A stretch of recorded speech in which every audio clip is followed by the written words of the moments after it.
Mis amados hermanos, ya leímos el texto, ¿verdad?, sobre el cual vamos a predicar en esta mañana. El título del sermón es Cristo dio dones a los hombres. Cristo dio dones a los hombres. Oremos. Señor, tu palabra ha de ser expuesta. Mira la fragilidad del instrumento, Señor, que va a exponer la palabra. Oh Señor, yo digo como el apóstol Pablo, con gran temor y temblor vengo en esta mañana, reconociendo mis debilidades y falencias, reconociendo, Señor, que este es un tesoro y que nosotros somos vaso de barro. Señor, pero es tu gracia, es tu gloria la que se manifiesta cuando tu palabra es predicada. No es el instrumento, Señor, es tu palabra la que es anunciada. Ella es la que es viva y eficaz. Ella es la que es más cortante que toda espada de dos filos. Es ella la que penetra hasta el alma. Oh Señor, cuánto necesitamos nosotros en esta mañana que tú nos hables. Mira el desierto de mi vida, Señor. Cuánto necesito yo escuchar tu palabra. Que tú me hables a mí, Señor. Que mis oídos estén circuncidados para escuchar tu voz. Oh Señor, mira tu pueblo aquí reunido. Cuánto, Señor, necesita cada persona que está aquí que tú le hables. Oh Señor, y que tú sensibilice a cada alma aquí, de tal manera que cada uno de nosotros podamos decir como Samuel cuando oía tu voz: habla, porque tu siervo oye. Oh Señor, ayúdanos a oír tu palabra para obedecerla y para que en todo tú seas exaltado. Por Cristo Jesús. Amén. Cristo dio dones a los hombres. En el último sermón estuvimos viendo los primeros 6 versículos de Efesios capítulo 4.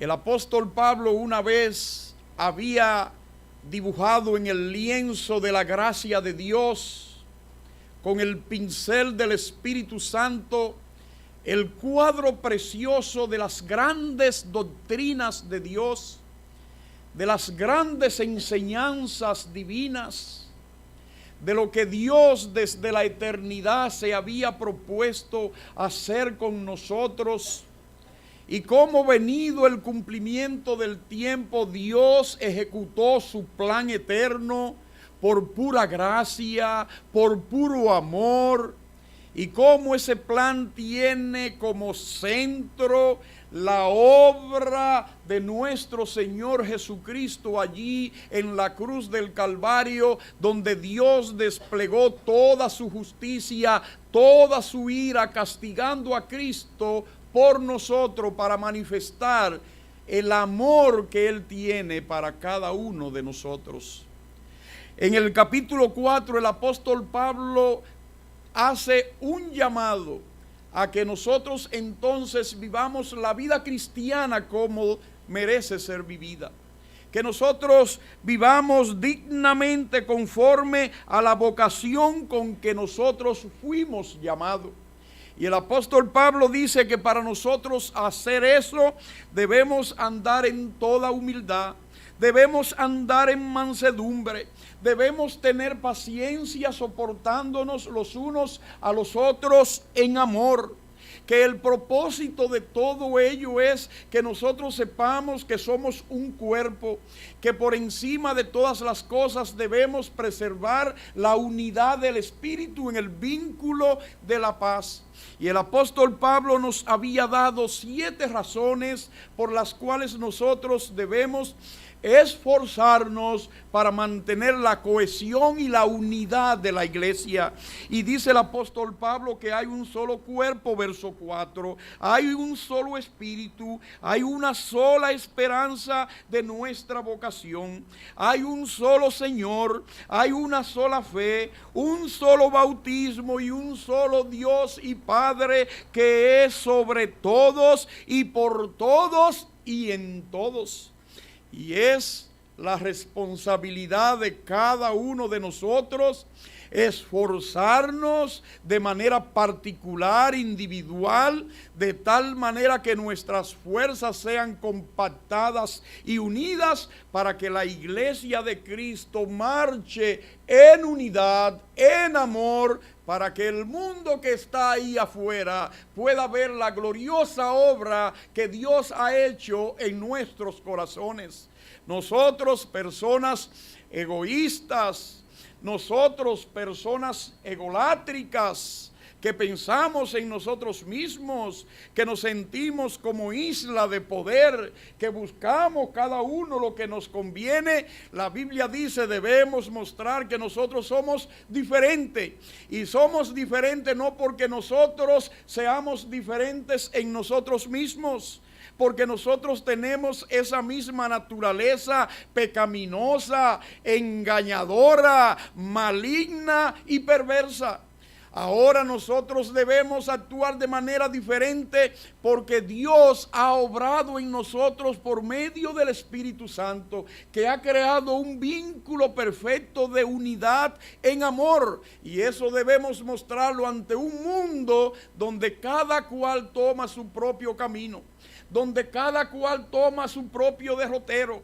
Un mundo que nos dice nosotros debemos marchar en este mundo y debemos esforzarnos por conseguir lo que nosotros deseamos conseguir. Y si alguien se interpone en el camino, debemos aplastarlo con la rueda de nuestra fuerza e imponernos, porque lo importante es conseguir lo que quiero conseguir. Lo importante es el éxito, lo importante soy yo. Pero cuando nosotros por medio del Espíritu que obra en nuestros corazones nos esforzamos, no procurando cada cual el bien propio, sino velando por el bien ajeno, esforzándonos por el bien colectivo, buscando la unidad de la iglesia, cuando el mundo que está ahí afuera vea ese comportamiento nuestro, vea ese andar nuestro como es digno de Dios, entonces se darán cuenta que en nosotros hay un Señor que gobierna nuestra vida, que es nuestro capitán, que se llama Cristo Jesús. Ahora, una vez el apóstol habla acerca de la unidad, el apóstol da un paso en estos versos subsiguientes, más adelante. Y el apóstol nos quiere dejar claramente establecido que unidad no es lo mismo que uniformidad. Repito, el apóstol Pablo ahora nos va a enseñar que unidad no es lo mismo que uniformidad. El hecho de que se nos demande unidad a nosotros no significa que todos somos iguales en términos de nuestra operación, sino que hay diversidad. Yo tengo una unidad en mi cuerpo, pero no todo es corazón. No es uniforme, ¿verdad que no? No todo es boca. No todo es ojos. No. Hay diversidad en esta unidad que se llama cuerpo. Tengo manos, tengo pies. Y la enseñanza central ahora de este pasaje es que asimismo Dios, en la diversidad nuestra, siendo diferentes cada uno, con diferentes dones y dones que nos han sido dados por nuestro comandante en jefe, donde él ha dicho: usted será esto, usted será aquello, usted hará esto, donde Dios ahora espera que nosotros usemos la diversidad de los dones que nos han sido dados, no para beneficio particular, sino para que esos dones sean usados para la unidad y cohesión del cuerpo de Cristo. Fíjense, lo que vamos a ver ahora entonces es la unidad en la diversidad. La unidad en la diversidad. Y es algo que se puede dar. Y es lo que la Biblia nos está enseñando. La unidad en la diversidad. Verso 7.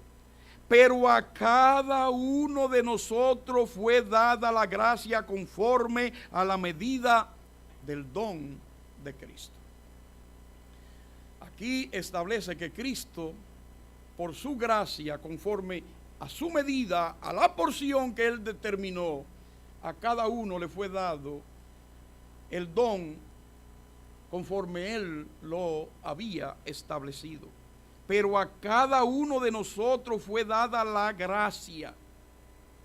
No porque usted se lo merecía. Yo no estoy aquí predicando, ni sé predicar porque yo soy inteligente. Hermano, yo no hice nada para que las neuronas de mi cerebro estén aquí. ¿Qué yo hice? Yo vine a este mundo y vine con eso.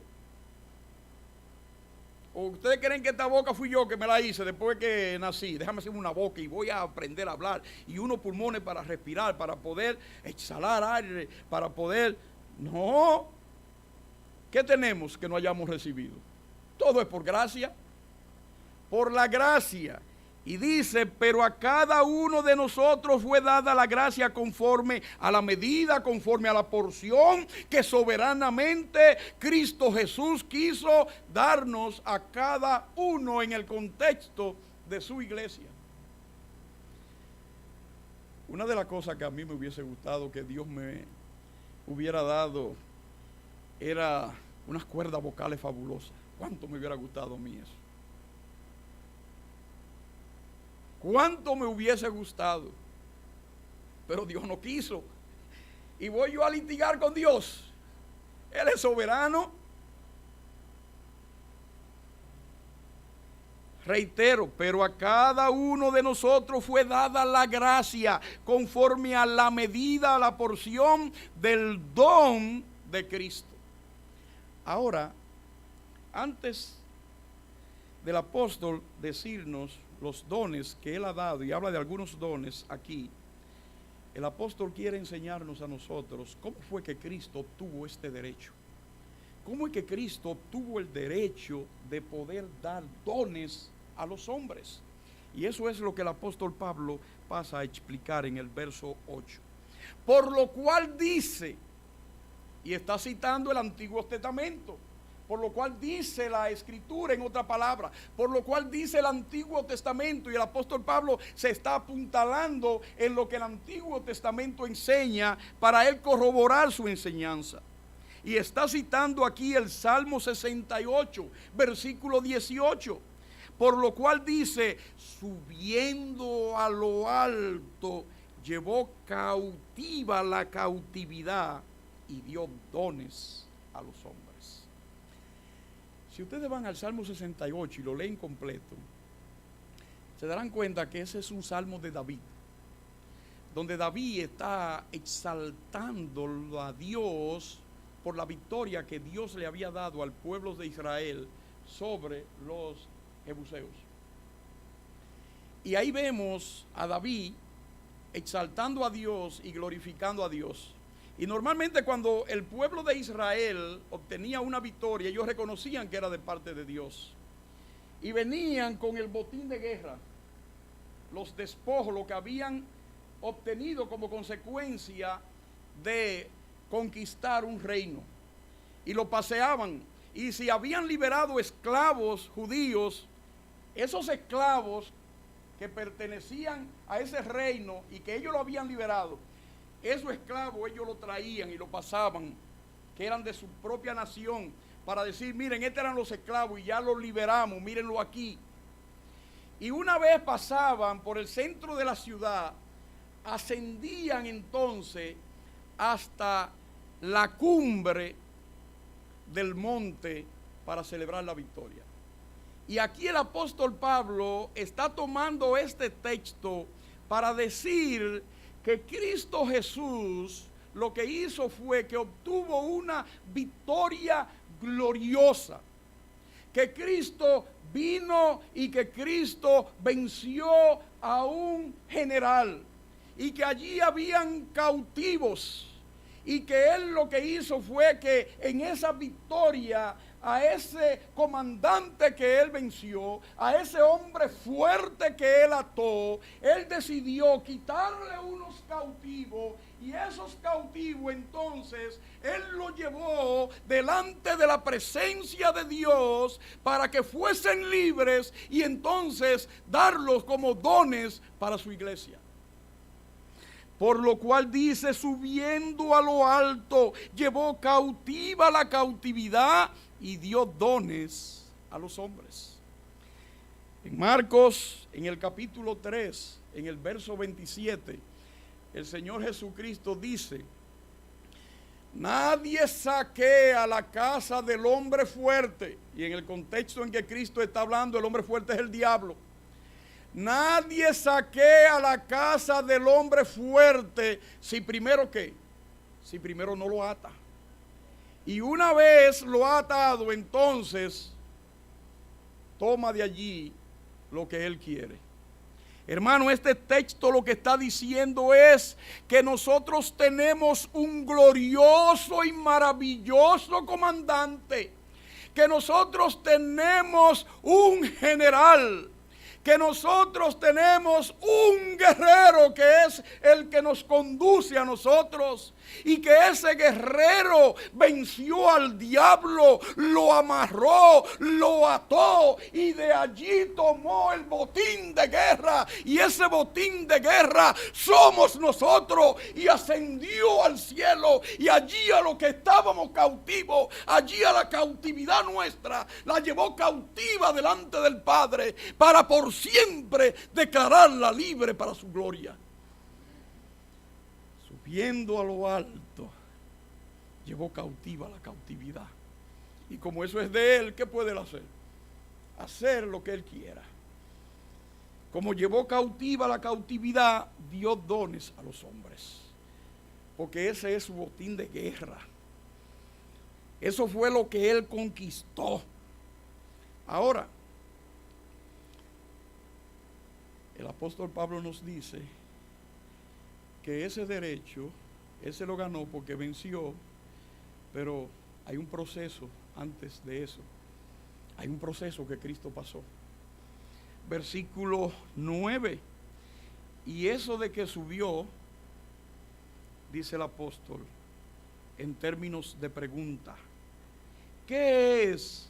Sino que también había descendido primero a las partes más bajas de la tierra.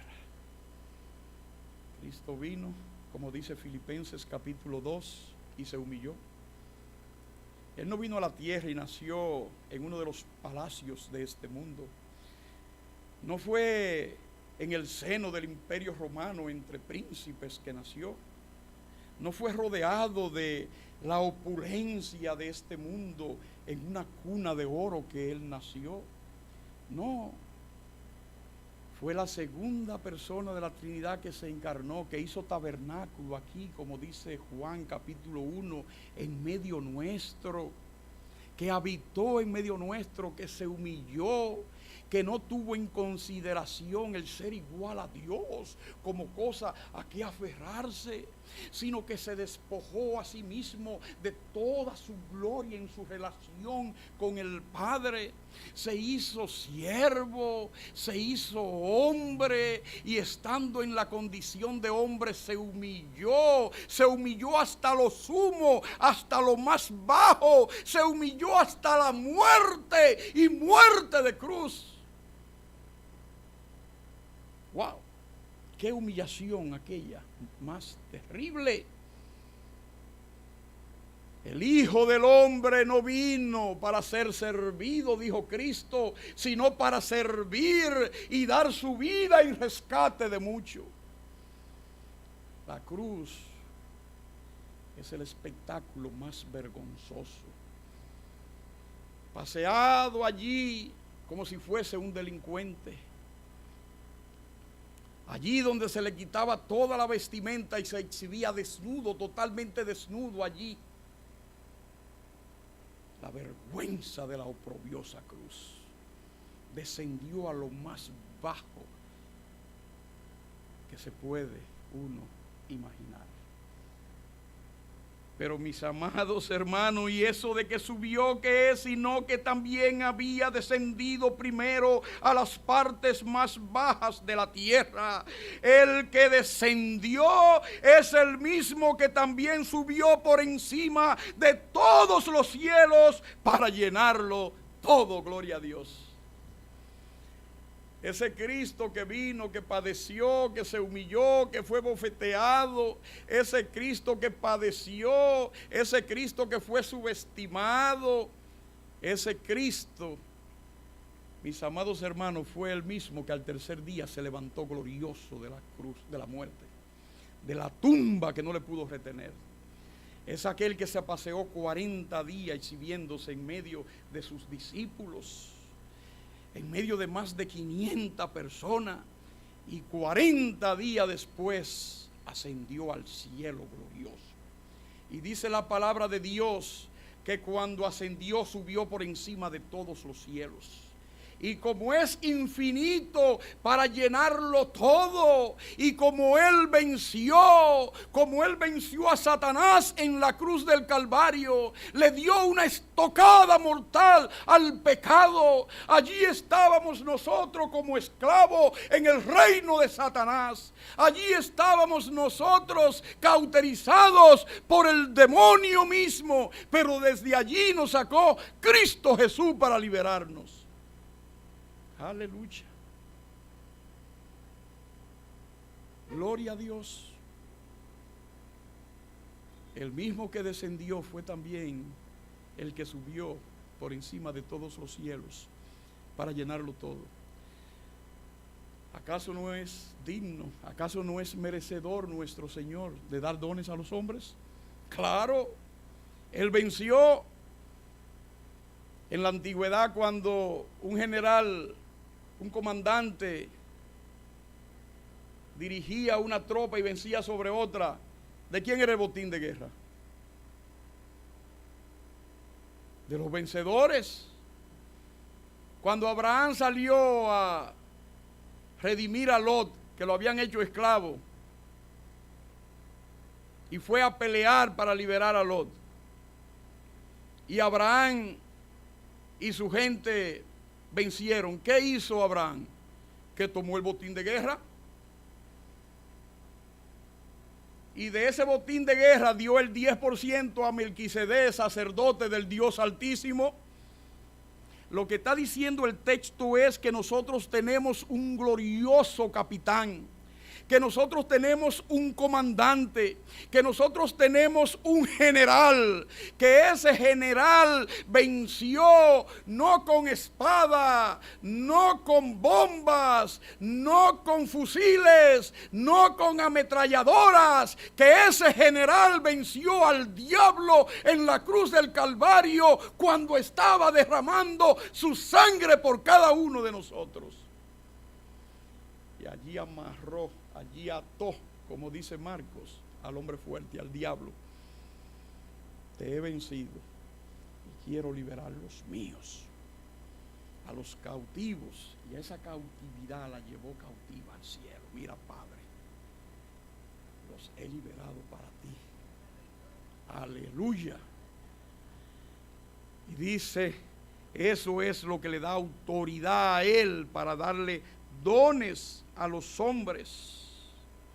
Por lo tanto, en virtud de que Él venció, dice el verso 11, y Él mismo constituyó a unos apóstoles, a otros profetas, a otros evangelistas y a otros pastores y maestros. ¿Ven ustedes la diversidad? No todos son apóstoles, no todos son profetas, no todos son evangelistas, no todos son pastores maestros, No, Él soberanamente decide quién es apóstol, Él soberanamente decide quién es profeta, Él soberanamente decide quién es evangelista, Él soberanamente decide quién es pastor y maestro. Él, porque es conforme al don que Él da en virtud de su gracia. A unos constituyó apóstoles y profetas. ¿Cuál era el papel de los apóstoles y de los profetas? Ya nosotros lo estudiamos en Efesios capítulo 2, recuerden, en el verso 20. Habíamos dicho que el papel, el rol, la misión de los apóstoles y de los profetas era establecer la zapata del edificio que Dios construye, que se llama su iglesia. Verso 20, edificado sobre el fundamento ¿de quiénes? De los apóstoles y de los profetas. Hermanos, por eso en la actualidad no hay apóstoles ni hay profetas. Hay muchos por ahí que se autoproclaman apóstoles, ya no se sienten contentos con que lo llamen pastor. No, es un cargo demasiado pequeño para ellos. Eso lo empequeñece demasiado. Es un cargo mayor que ellos quieren. El profeta fulano de tal, el apóstol fulano de tal. Y muchos de esos apóstoles hablan de su manto. ¿Y cuántas iglesias están bajo el manto de ese apostolado? Y ellos son la sombra protectora de todos esos pastores y de todas esas iglesias que ellos comandan. Andan como el pavo real. Hermanos, ya ni hay apóstoles ni hay profetas. Porque la tarea de estos hombres era específicamente para lo que establece Efesios capítulo 2, verso 20. La función de ellos era poner, como dice el texto, el fundamento. ¿Ustedes han visto alguna vez a un ingeniero que una vez pone el fundamento de una casa vuelve a ponerlo? No. ¿Cuántas veces se pone el fundamento de una edificación? Una sola vez.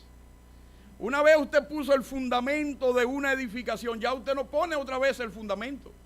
Ese es el fundamento y esa fue la tarea para la cual Dios llamó a apóstoles y profetas. Ellos debían poner el fundamento en esa iglesia que nacía en el siglo primero para que la iglesia por los siglos de los siglos hasta que Cristo venga, esa iglesia siga creciendo, edificándose sobre ese fundamento que ellos establecieron, reconociendo que la piedra angular del mismo es nuestro Señor Jesucristo.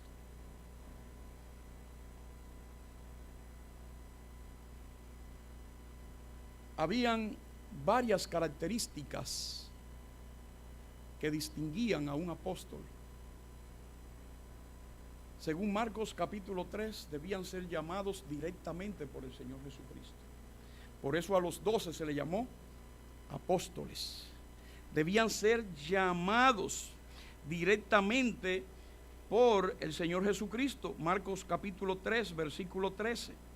Una segunda característica, debían ser personas que fueran testigos de la resurrección de Cristo. Hechos capítulo 1, verso 22 al 24. Ustedes recuerdan que había uno de los 12 que no era de los 12 realmente. Ustedes recuerdan Judas, y ustedes recuerdan en el libro de los Hechos, a partir del versículo 22, que había que buscar un sustituto para completar los 12 apóstoles, porque eran 12 que Dios había llamado. ¿Ustedes lo recuerdan? Gracias, hermano. ¿Qué se dijo con relación al sustituto que terminó siendo Matías, el sustituto de Judas? Que era necesario que buscaran un hombre que fuera testigo conjuntamente con ellos de la resurrección del Señor Jesucristo. Tenía que ser una persona que fuese testigo de la resurrección de Cristo. Tenía que ver a Cristo resucitado.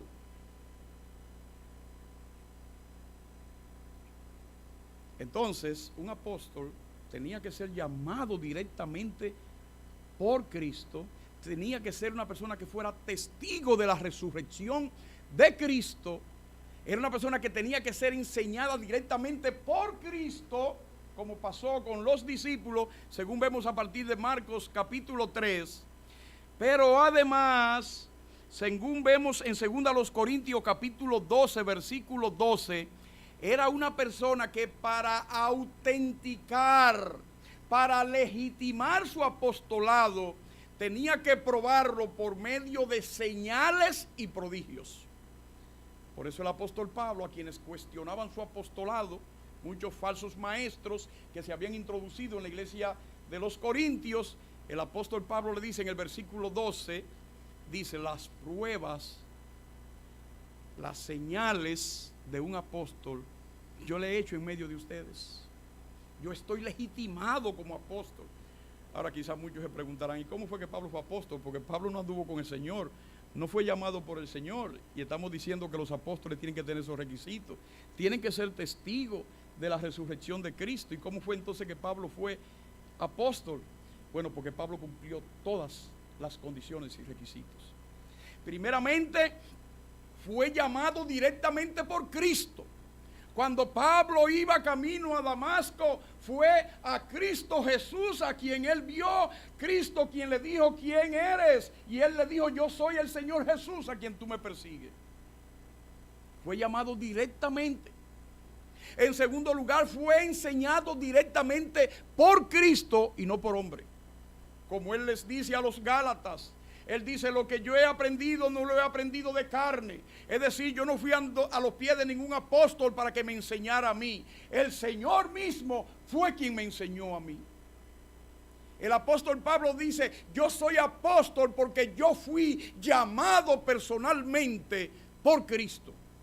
Romanos capítulo 1, versículo 1, dice: Pablo, apóstol de Jesucristo, llamado por la gracia de Dios. Pero además Pablo dice: yo vi a Cristo resucitado. La primera vez que lo vio fue cuando iba camino a Damasco, que se le presentó. Él vio a ese Cristo vivo, hablando con él. Mis amados hermanos, por eso no hay en nuestros días ni apóstoles ni profetas. De hecho, si nosotros vamos al libro de 1 Corintios, al capítulo 15, versículo 8, Pablo dice que él es el último apóstol.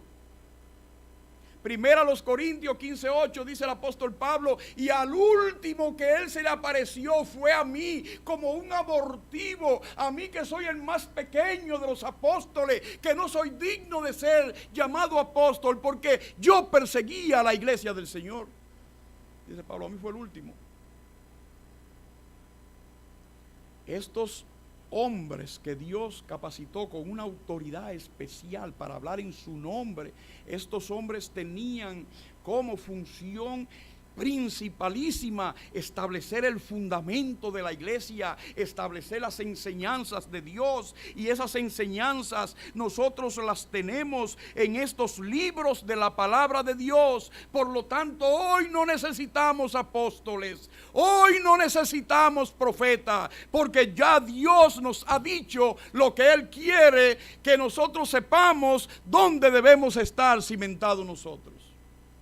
Así que cuando ustedes oigan por ahí un apóstol, sepan que es un mentiroso. Uno autoproclamándose profeta es un mentiroso. Ahora pregúntele si uno de ellos puede escribir un nuevo libro de la Biblia y poner otro fundamento y seguir poniendo fundamento. ¿Por qué ninguno de ellos osa decir: aquí está el libro de Primera de Perencejo a tal iglesia? No, porque ya el canon fue cerrado.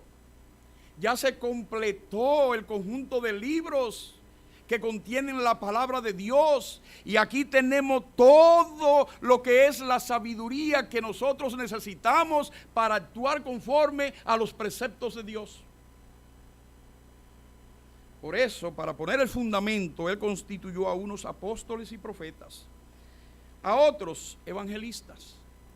Y eso sí que hay muchos, y ese es un don que Dios da. Por ejemplo, Felipe, que era uno de los diáconos, si ustedes van al libro de los Hechos al capítulo 21, versículo 8, a Felipe se le llama allí el evangelista. Era un evangelista. Esa persona que Dios los ha dotado, que salen a predicar las buenas nuevas, que ensanchan el reino de los cielos, que edifican iglesias. Y a otros evangelistas. Y a otros que pastores y maestros. Fíjense que el rango de los apóstoles es el rango superior. Por eso, en otra porción de las Escrituras, el apóstol Pablo dice, primeramente, designó apóstoles, esos son los primeros. Primeramente. Luego, profeta, dice el apóstol Pablo. Luego, eso van después de ellos. Esas enseñanzas de los profetas tenían que someterse a las enseñanzas de los apóstoles, si no, no eran profetas. Dice, primero apóstoles, dice Pablo. Luego profeta y después pastores, que deben enseñar y alimentar la grey conforme al fundamento que ya han establecido los apóstoles y los profetas de Dios, porque esa es la palabra de Dios y ese es el fundamento de Dios. Hermano, aquí no venimos nosotros a dar nuestras propias opiniones. Cuando yo venga aquí a dar mis propias opiniones, salga por ahí y huya por su vida. Si aquí en alguna ocasión el pastor o quien sea viene a dar sus propias opiniones, huya por su vida y salga de esta congregación. Dios no nos ha llamado a nosotros a predicarnos a nosotros mismos. Dios no nos ha llamado a nosotros a que establezcamos un fundamento. Dios nos ha llamado a todos en la iglesia con los diferentes dones que tenemos, en la diversidad que Dios ha creado, para que esa diversidad nosotros la trabajemos armónicamente con el fundamento que Dios estableció por medio de sus apóstoles y profetas. Gloria a Dios que tenemos evangelistas, ¿verdad? Que salen a proclamar las buenas nuevas. Pastores, maestros que enseñan la palabra de Dios, pero sus enseñanzas tienen que estar acorde con las Escrituras. Ahora, toda esa diversidad, todos esos dones, mis amados hermanos, no apunta a que nosotros seamos islas de poder. No es para que yo use ese don para mí, de manera egoísta, como revela el apóstol Pablo en 1 Corintios, capítulo 12, capítulo 13, capítulo 14. Los corintios pensaban que los dones, cuando ellos tenían un don, wow, qué don más fabuloso tengo yo. Y pensaban que el don era para edificación de él, de ella, para edificación propia. Dice el apóstol Pablo, no, ese no es el propósito de los dones espirituales. El propósito de los dones espirituales y la diversidad que Dios ha creado en la iglesia es para que eso funcione de forma armónica, de tal manera que el don de cada uno sea puesto al servicio de toda la congregación, para que la congregación se mantenga compactada y unida, adherida por el pegamento del Espíritu Santo para la gloria de Dios. Todo lo que resta de ahí en adelante, mis amados hermanos, habla de esa unidad que debe prevalecer en el marco de esa diversidad de dones que Dios ha dado. Miren el versículo 12, con qué propósito es que Dios da estos dones, a fin de perfeccionar a los santos. Es para eso. Es para ponerlo al servicio de los santos, que los santos sean perfeccionados, que su carácter moral vaya siendo cada vez restablecido, que su carácter espiritual vaya cada vez más y más siendo restablecido y asemejándose cada vez más y más al carácter y a la naturaleza de Cristo Jesús. Ahora, estos hombres, Dios los dio para que la iglesia sea parasitaria. Bueno, Dios dio pastores, Dios maestro, Dios evangelista. Ellos son los que se ocupan del trabajo. Entonces los miembros de la iglesia no tienen que ocuparse de nada. No, mis amados hermanos. Es para perfeccionar a los santos para la obra del ministerio. Fíjese lo que dice la parte que sigue. A fin de perfeccionar a los santos para la obra del ministerio.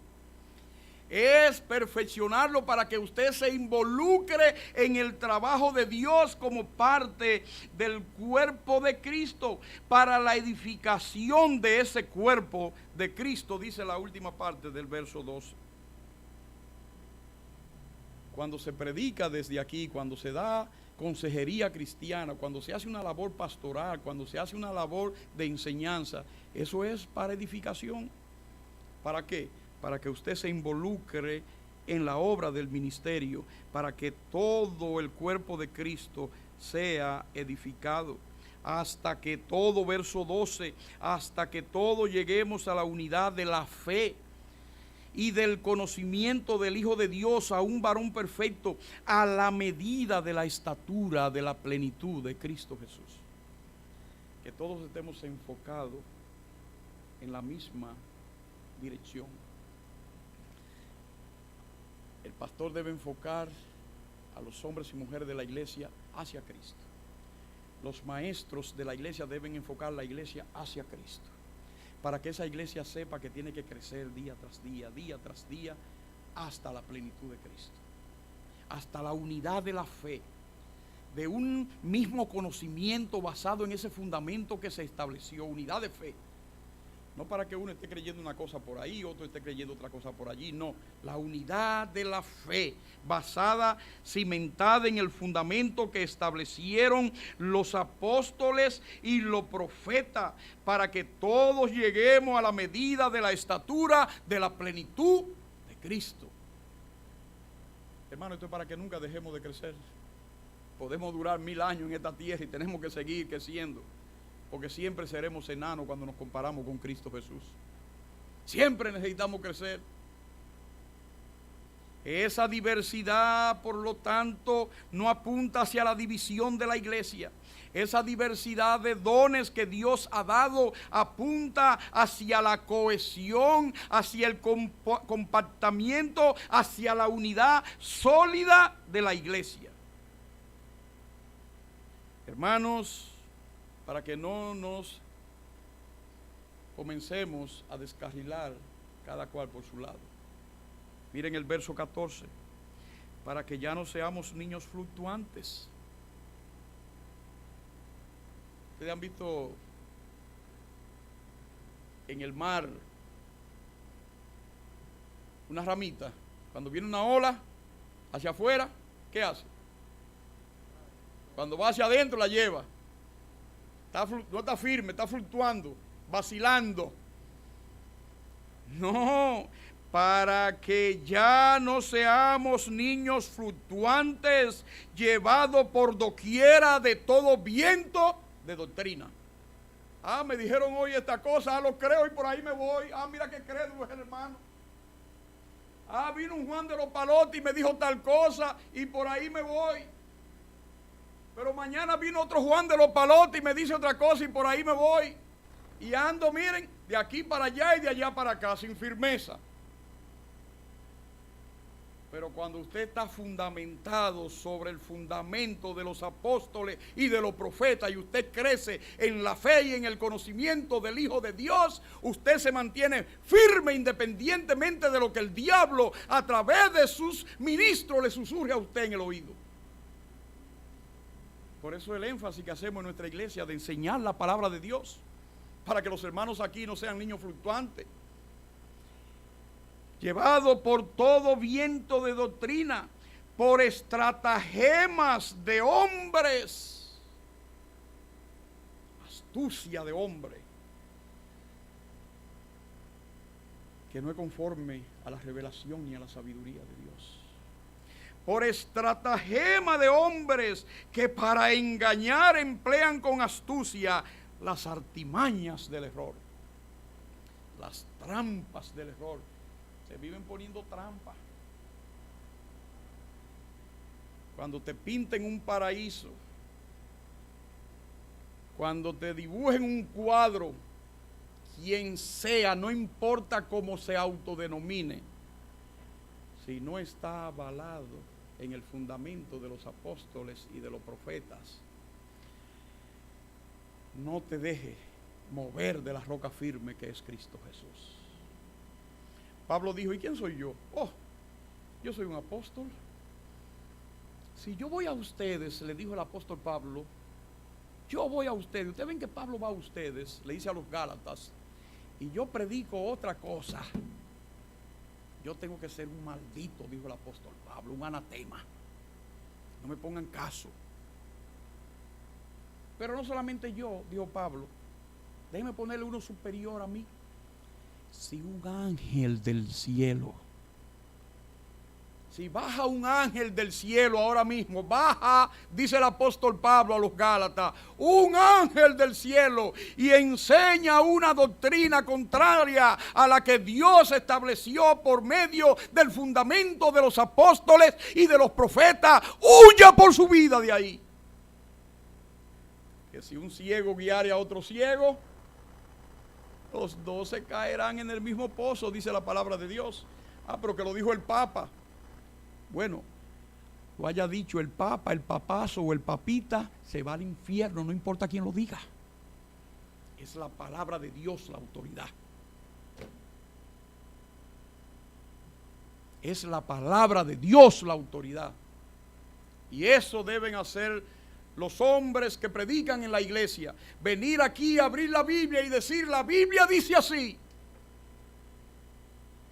Por eso creo tanto en la predicación expositiva. La predicación que es estudiando un pasaje, desentrañando un pasaje.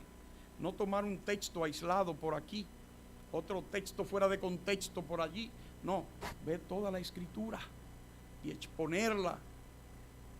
Hermano, los falsos maestros no hacen eso. Usted no va a ver nunca a un falso maestro estudiando un libro de la Biblia entero. No. Un falso maestro hace lo que su maestro le ha enseñado, que es el diablo. El diablo, cuando fue a tentar a Cristo, comenzó y sacó versículos de la Biblia. Uno por aquí, con una pinza, y se lo... Mira lo que dice la Escritura. Los hombres de Dios abren la Biblia. No le temen a ningún libro de la Biblia. No le temen a ningún capítulo de la Biblia. No le temen a ningún versículo de la Biblia. Abren la Biblia delante de los ojos del pueblo, como dice Nehemías capítulo 8, versículo 8, que leían en el libro de la ley y ponían el sentido de la palabra de Dios. Pero ¿ustedes creen que un mensaje mío lo van a poner en TikTok? No, no van a poner un mensaje mío en TikTok, los impíos. Busque lo que tienen celulares y váyanse al estado de los impíos para que ustedes vean cómo en su estado ponen muchos fragmentos de esos mensajes de esos predicadores y predicadoras, porque les dicen lo que ellos quieren oír, pero al lado de un mensaje de eso tienen todo su pecado. Pero un mensaje mío no van a poner, ni yo quiero que lo pongan, gloria a Dios.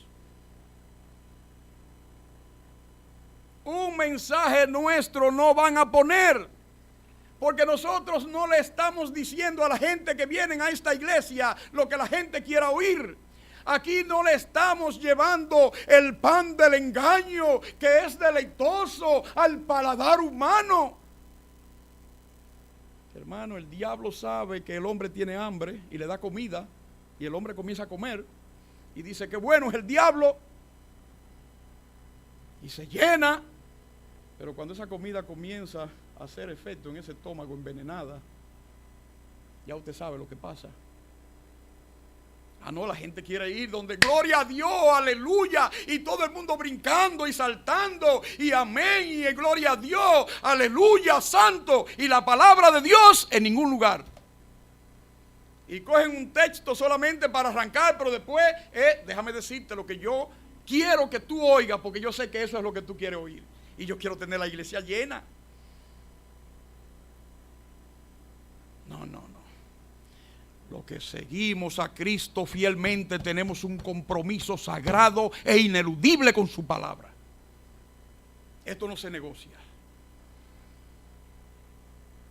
Juan capítulo 6, versículo 60, cuando Cristo estaba predicando y las multitudes andaban en pos de él. Cuando Cristo se detuvo y puso el dedo en la llaga, ellos dijeron: dura es esta palabra para ser oída.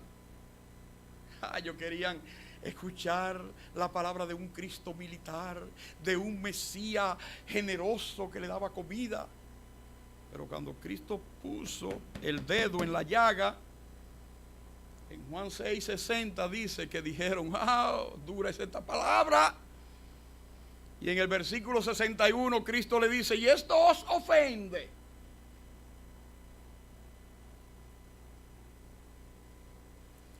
El que venga a esta iglesia se va para el infierno sabiendo que se va para el infierno.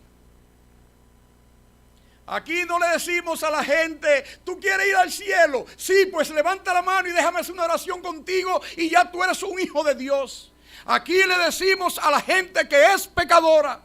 Aquí, basado en el fundamento de los apóstoles y profetas, abrimos la palabra de Dios y le decimos al hombre que es pecador. Aquí llamamos al pan pan y al vino vino, para que el que venga a esta iglesia mañana, cuando se vaya al infierno, su sangre no caiga sobre nosotros. Fue lo que Dios le dijo al profeta: si tú lo dejas a ellos y no le dices para dónde van, ellos van allá al infierno, pero yo demandaré de ti la sangre de ellos. Ahora, si tú le dices la verdad y como quieras que van al infierno, tú tendrás tu mano limpia. La gente quiere ir a esas iglesias que son discotecas. Vamos a cambiarle la luz a la gente porque hay que modificarle todo. Esta es la sociedad del siglo XXI. Hay que hacer que la gente venga a la iglesia, que la gente se interese y que la gente venga. Y hay que hacer que la gente participe y oye luces trémulas, sonidos. Hermano, eso no salva a nadie del poder del infierno. Lo único que salva a una persona de la condenación del infierno es el evangelio de Cristo Jesús. Aquí no venimos a entretener a la gente. Aquí venimos a enseñar la palabra de Dios. Para que ya no seamos niños fluctuantes llevados por doquiera de todo viento de doctrina, por estratagema de hombres que para engañar emplean con astucia las artimañas del error, dice el apóstol Pablo. Sino que siguiendo la verdad en amor, no se aparte nunca de la verdad.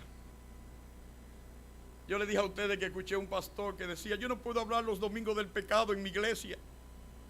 ¿Cómo yo le voy a hablar a esta pobre gente que pasan una semana trabajando, esforzándose y vienen el domingo a la iglesia? ¿Cómo yo le voy a hablar del pecado a ellos? No, yo tengo que hablarle de algo que sea interesante, que ellos se sientan cómodos. No, nosotros debemos seguir la verdad en amor, pero seguir la verdad. Para que siguiendo la verdad en amor crezcamos en todo en aquel que es la cabeza, esto es Cristo Jesús. ¿Qué dice mi cabeza? Eso es lo más importante. Y la cabeza nuestra, la cabeza de la iglesia es Cristo. ¿Qué dice Cristo en su iglesia? A mí poco me importa lo que los hombres digan. ¿Qué dice Cristo que es la cabeza? Para seguir la verdad en amor en Cristo, para crecer en Él, que es la cabeza, de quien todo el cuerpo, todos nosotros que somos el cuerpo de Cristo como iglesia, bien concertado. Ustedes ven un dedo mío que anda por ahí por la calle mientras yo estoy aquí. No. Todo está aquí, mire, en el mismo lugar, bien concertado. Y unido entre sí, ¿por qué? Por todas las coyunturas que se ayudan mutuamente. Miren esa coyuntura ahí, miren. Ay, qué magnífico cuando Dios le da ese manjar que usted va a las 12 ahorita y usted hace así y usa esa mano, mire esa coyuntura y hace así, ¡pa! Y agarra usted esa palanca de cuchara Y viene esta coyuntura que está aquí y dice, sube ahora para acá, obedeciendo una orden de la cabeza. Abre boquita tú. Comienza a darle muela ahí.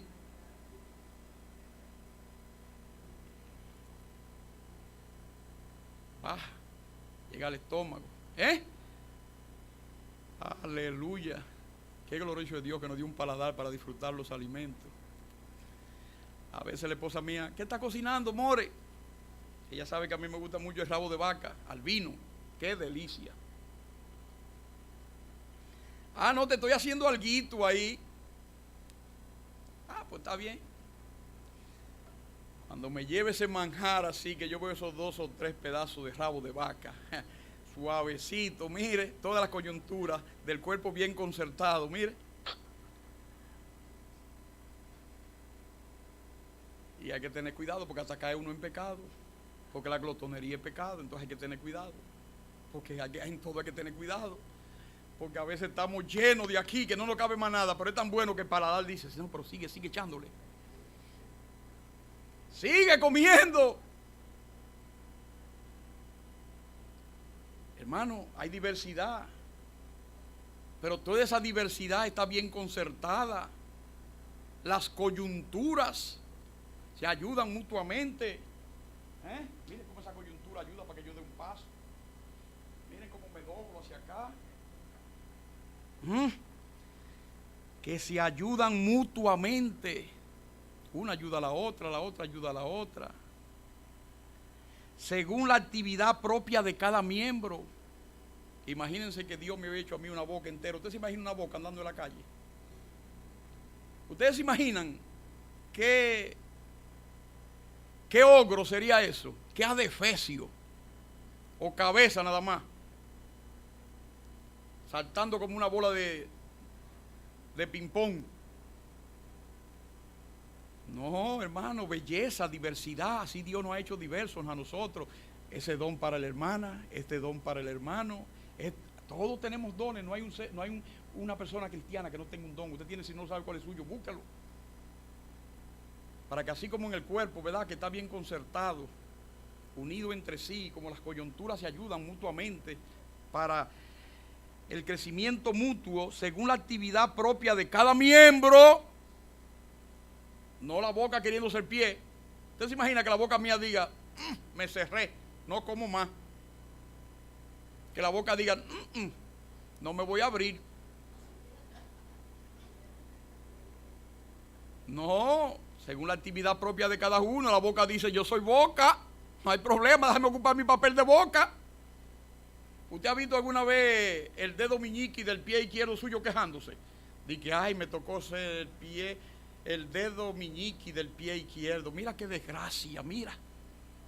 ¿Usted lo ha oído quejándose alguna vez? Hermano, donde Dios lo haya puesto, déjeme decir una cosa, donde Dios lo haya puesto, haga la tarea para la cual Dios lo asignó, porque por eso es que Dios a usted le va a pedir cuenta, y no importa la gloria que pueda tener uno, que pueda ser muy famoso, muy conocido, en el reino de los cielos habrán hermanitos, hermanitas que nadie conoce, pero que fueron fieles delante de Dios, cumpliendo con el propósito del don divino, y esos serán resaltados mucho más que otros que han brillado en esta tierra. Hay muchos en el reino de los cielos que... ¿Y ese perencejo? Sí, perencejito. El hermanito, la hermanita. Recibe su crecimiento para ir edificándose en amor. Que Dios nos ayude, mis amados hermanos, a que nosotros podamos usar la diversidad de los dones que Dios nos ha dado. No para hacer como querían hacer los corintios con sus dones. Los que tenían el don de lengua, cuando el don de lengua estaba vigente, yo tengo el don de lengua, dice Pablo, pero ese es uno de los dones peores, dice Pablo. Don de lengua, dice Pablo. ¿Y qué don es ese? Dice Pablo, yo hablo más en lengua que todos ustedes juntos. Yo, dice Pablo. ¿Pero y qué es ese don? Dice Pablo. Procuren buscar los dones mejores, ese no es de los mejores, dice Pablo. Cualquiera que sea nuestro don, que nosotros sepamos que es un regalo de Dios, de la gracia de Dios, que Cristo se ganó el darnos esos dones a nosotros, hermano, pero que esos dones no son para la división, sino para la unidad de la iglesia. Padre, muchas gracias por tu santa y bendita palabra. Qué bueno es estudiar tu palabra, Señor, y ser instruido por ella. Enséñanos por medio de tu palabra, Padre Santo, a fin de que nosotros seamos edificados en ti, porque el fundamento ha sido establecido por medio de los apóstoles y de los profetas. Ayúdanos, Señor, a mantenernos inconmovibles en ese fundamento. Que no seamos niños fluctuantes, llevados por doquier por todo viento de doctrina, por estratagema de hombres que para engañar usan con astucia la artimaña del error. Ayúdanos, Señor, a no caer en esa trampa maligna, herética, diabólica e infernal, sino a que nosotros nos mantengamos arraigados y cimentados en tu santa palabra. Santifícanos en tu verdad, tu palabra es la verdad. Por Cristo Jesús.